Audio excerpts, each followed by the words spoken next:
Rewilding, getting nature back to nature. Hello and welcome to the Sustainable Futures Report for Friday the 30th of July 2021.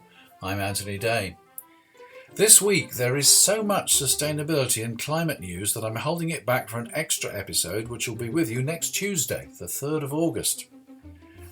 Before we talk about rewilding, there's news from Ireland of creative and artistic projects with the aim of engaging the public about the changes people will have to make to address climate change. The projects include coastal light installations, reimagined Bord na Móna villages, decarbonisation projects and pop-up energy stores. One of the projects, Field Exchange, centres on the idea of agriculture, linking art, food and agriculture, and bringing artists, farmers, scientists, experts and the public together in Brookfield Farm, Tipperary. The objective is to integrate regenerative agriculture, creativity, and gathering to combat climate change, linking production, consumption and individual farmers' actions. Field Exchange will present two significant artworks addressing climate change. A major newly commissioned pair of sculptural plantings by artist Deirdre O'Mahony will be open to the public for 12 days over 12 weeks, and artist John Gerard's artwork, Cornwork, presented in a barn on an LCD screen. Together, these works bring art out of the gallery into rural Ireland, linking artistic response to climate change with practical mitigation ideas. And now to rewilding. We're all concerned with tackling the climate emergency and doing everything we can to mitigate the extreme weather and sea level rise. We need to spare a thought as well about how we continue to coexist with our planet and with nature. I spoke recently with Rocha, and she explained how rewilding helps us address climate change at the same time as making the world a more sustainable place to live, for wildlife and biodiversity as well as for us humans. Today I'd like to welcome Ria, who is the presenter of the Ecoside podcast. Now, that podcast is produced on behalf of Mossy Earth. And Mossy Earth says on its website, it's a team restoring nature and fighting climate change. Tell us a bit more about Mossy Earth, Ria. Hi, Anthony. Thank you so much for having me here. So Mossy Earth, the reason why we're doing what we're doing is exactly what you said. You know, we want to fight climate change and help restore nature through reforestation and rewilding initiatives.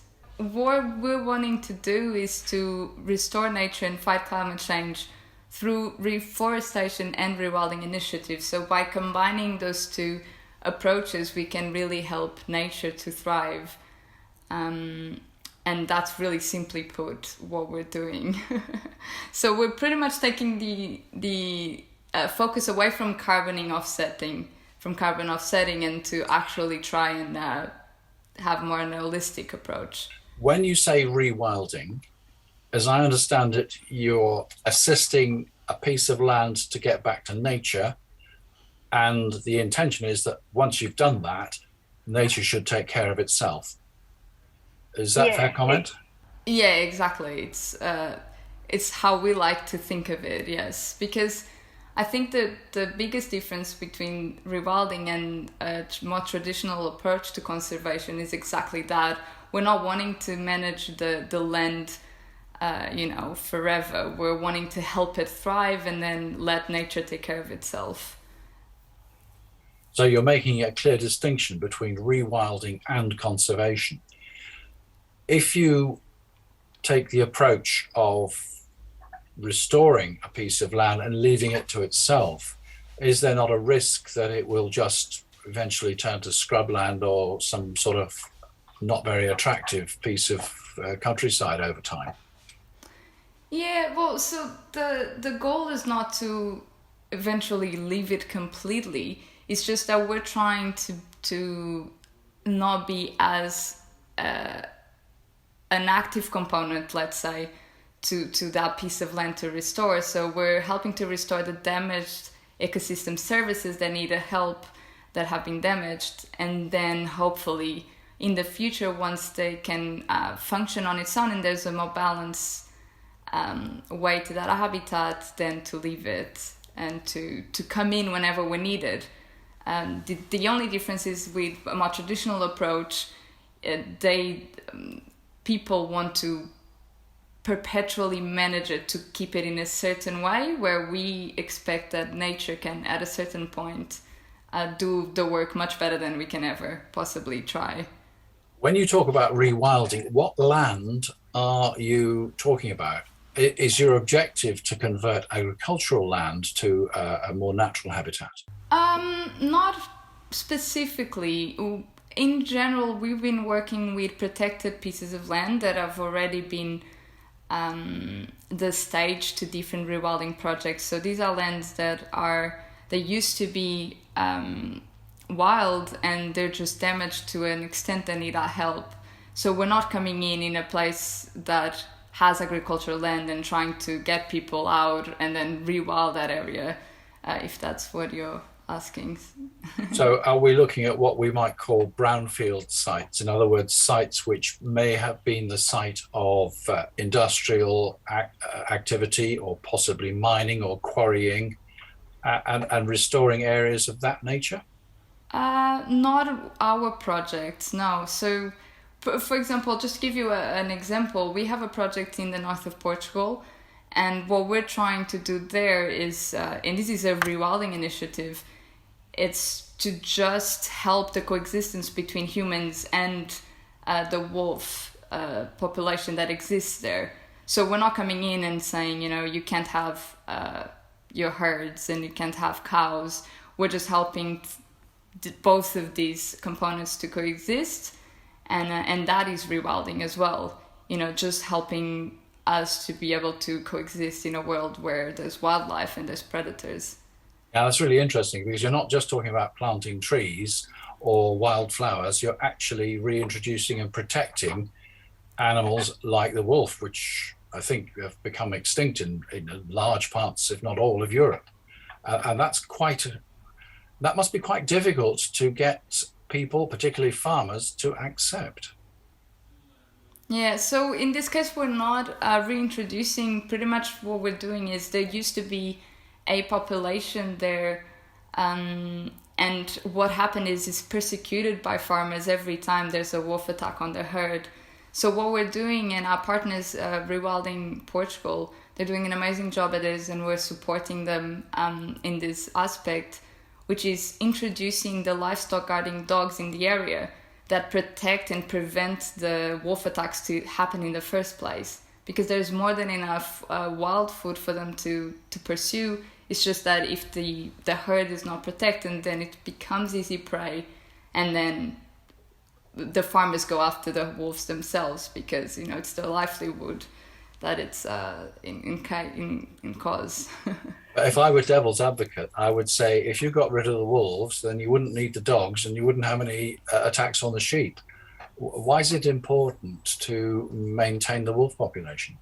Yeah, so I think different people will answer this in different ways. There's many reasons why we need biodiversity, and we should protect these amazing species that one have all the right to be in these areas that we live in as well, and then there's this value to sharing out this world with other species that are not just us.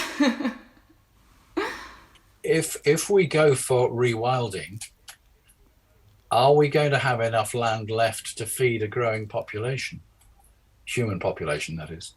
Yeah, that is a really big question. I don't think that the rewilding movement aims to, just rewild the whole world and put humans in a box where we won't be able to sustain ourselves. I think the idea here is to create a balance where both nature and the human population can thrive, which is what's not happening at the moment. There's a lot of land that could be used more sustainably to create what we need, the food supplies that we need. And then there's this other component, which is there's so much land that could be rewilded at the same time. I don't know if I'm making myself clear here. Mossy Earth has got operations in Scotland, in Portugal, Romania, and elsewhere in the UK, I think. So it's an international organisation.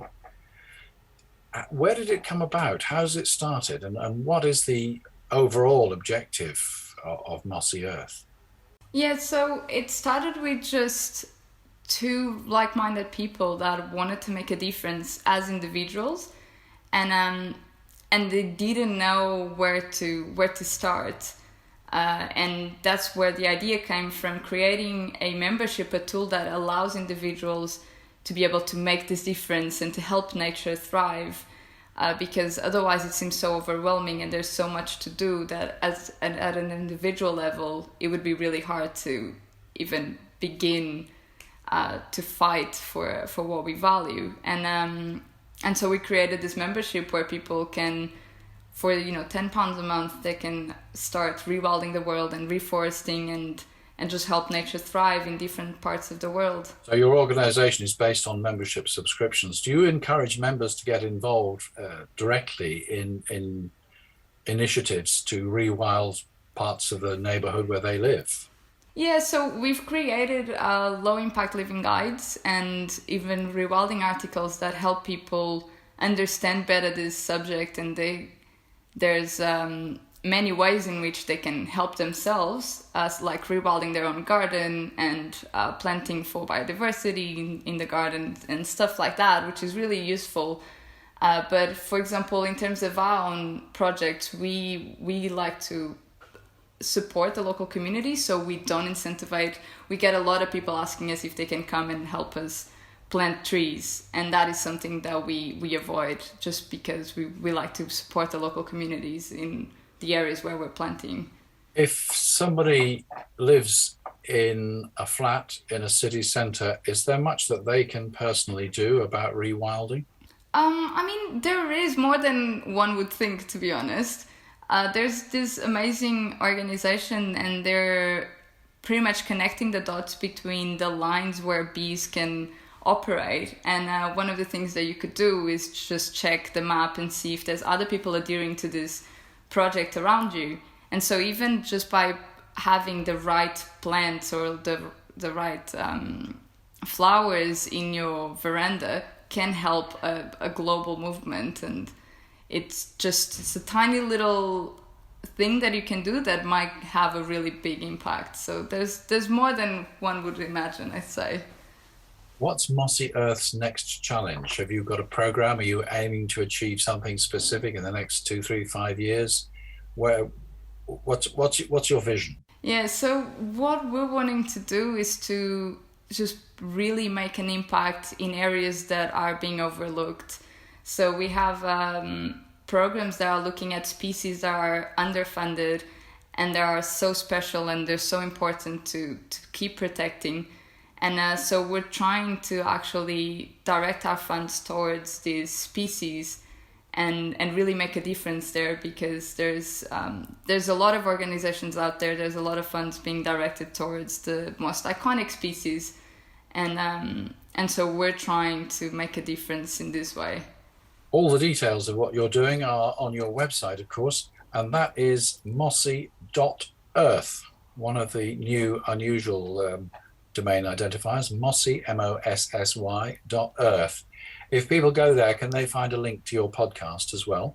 Yeah, we're working on making it a bit more prominent on the website, but they can find it on the right-hand corner. Great.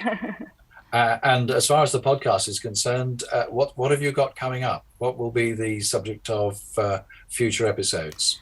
We actually have a really cool conversation that should be released in the next 2 weeks, and it is about tree planting done wrong. So yeah, so one of our aims is to actually just help people be more informed in how nature restoration is done, and So this conversation is all going to be about how can tree planting can actually cause some harm, and what are the solutions here, and the different approaches to tree planting and to, the other alternatives, which could be natural regeneration. And it'll be a really interesting conversation to have a listen to, for sure. You sound a little bit skeptical about planting trees as offsets. Am I detecting that correctly? Yeah. I wouldn't say, it's just, I just feel like there should be more of a holistic approach to restoring nature, and the only issue with carbon offsetting, as that's your main goal, is that things might not be done in the best way possible in terms of protecting biodiversity and wilderness, which is one of our main focuses. So Mossy Earth doesn't sell carbon offsets? We have members that started, they became members because they wanted to offset their life, and that's more like, there's nothing wrong with that. That's a really beautiful thing to want to do. And then, so people can be offsetting with us. The difference is that we're not just only planting trees for the sake of carbon. We're looking at how we can actually restore that ecosystem in a whole, rather than just planting the trees and say, here you go, this is the carbon. We're trying to achieve a little bit more than that. So you're looking at the whole biodiversity context rather than just the single issue of carbon? Yes, yeah, absolutely.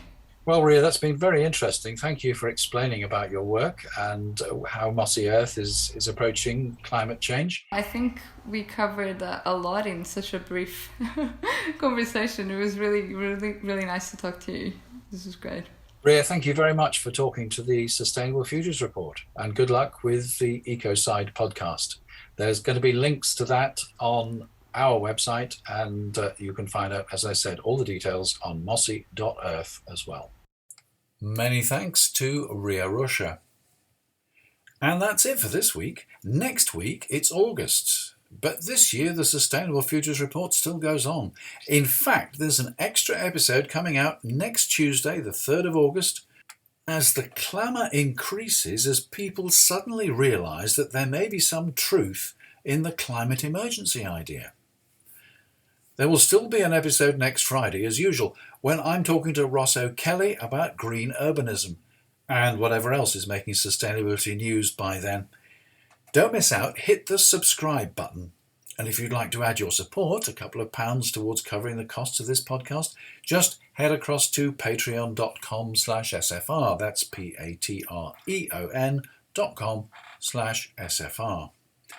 Thanks to all my patrons for their support, and thank you for listening. Please comment, tweet and share. I'm Anthony Day. That was the Sustainable Futures Report. Think carbon. Until next Tuesday.